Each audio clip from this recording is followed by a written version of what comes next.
Here's a picture of David Graham. We have David Graham here today. And David Graham is a writer, a staff writer for the Atlantic magazine. He's previously covered politics. He worked for Newsweek, Wall Street Journal, The National. He won for his coverage of the 2020 presidential election, the 2021 Turner Prize for Excellence. First, wanted to talk to you about a historical question. They've been fighting against the New Deal. They've been fighting against the Great Society. This has been going on since the 30s. And the question becomes, and I also think that if Watergate hadn't happened, Richard Nixon would have implemented some of these measures.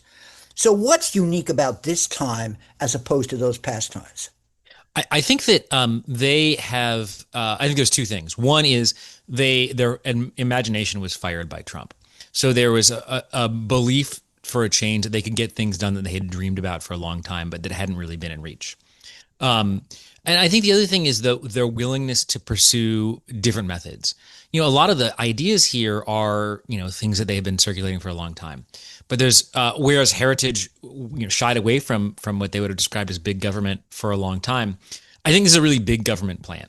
It's all about seizing as much power for the executive as possible, centralizing power, putting power in one branch. And, we saw the Bush administration obviously pursue some level of unitary executive, but not nearly on the level here.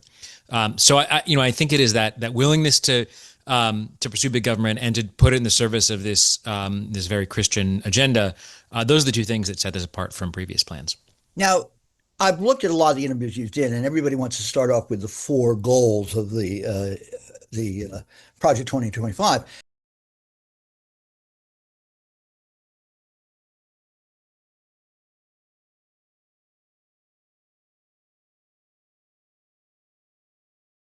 And so, what's different?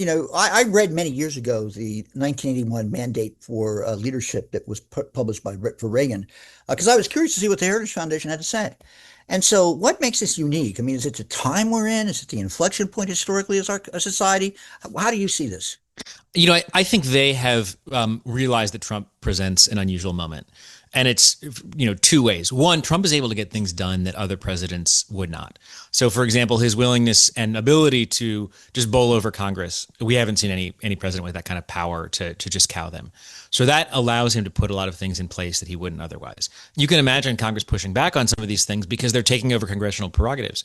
But Congress doesn't want to pick a fight with Trump, or Republicans in Congress don't want to pick a fight with Trump. The other thing, Trump is also unique in that he doesn't really care about that many things. He cares a lot about tariffs. He cares a lot about immigration. He cares a lot about retribution. But it creates this whole open area that somebody else can try to fill that vacuum.